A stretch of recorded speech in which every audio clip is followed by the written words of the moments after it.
Сәлем, бүгінгі өтетін тақырыбымыз туған күніңмен. Мына сөздерді есіңде сақта. Туған күн, сыйлық,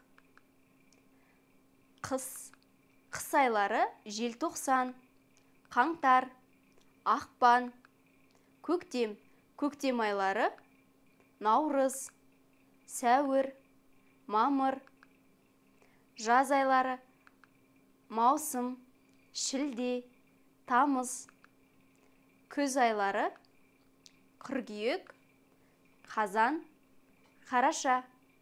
Ендігі тапсырма сурет бойынша сөздерді орналастыр.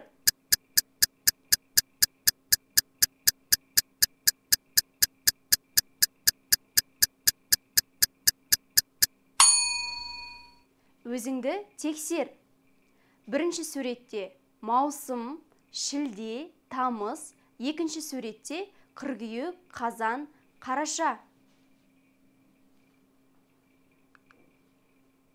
Мәтінді мұқият тыңда. Алло, Асан, бүгін Айжанның туған күніне барасың ба? Сәлем, Жанар. Я барамын. Сен Айжанның туған күніне қандай сыйлық алдың? Мен оған әдемі сөмке беремін. Сен не алдың? О, керемет. Мен сыйлық алуға дүкенге енді барамын. Жақсы, сау бол. Көріскенше. Мына нәрсені есіңде сақта. Кім Айжан, кімнің Айжанның, не сыйлық, ненің сыйлықтың. Кімнің ненің деген сұраққа жауап беру үшін ның, нің, дың, дың, тың, тың қосымшаларын жалғаймыз. Ендігі тапсырма. Сөздерді сұрақ бойынша орналастыр.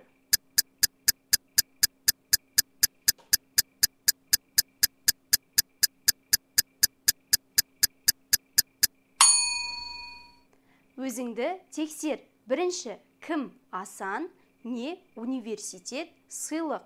Кімнің Айжанның туған күні, ненің сабақтың соңы. Осымен сабағымыз аяқталды. Сау бол.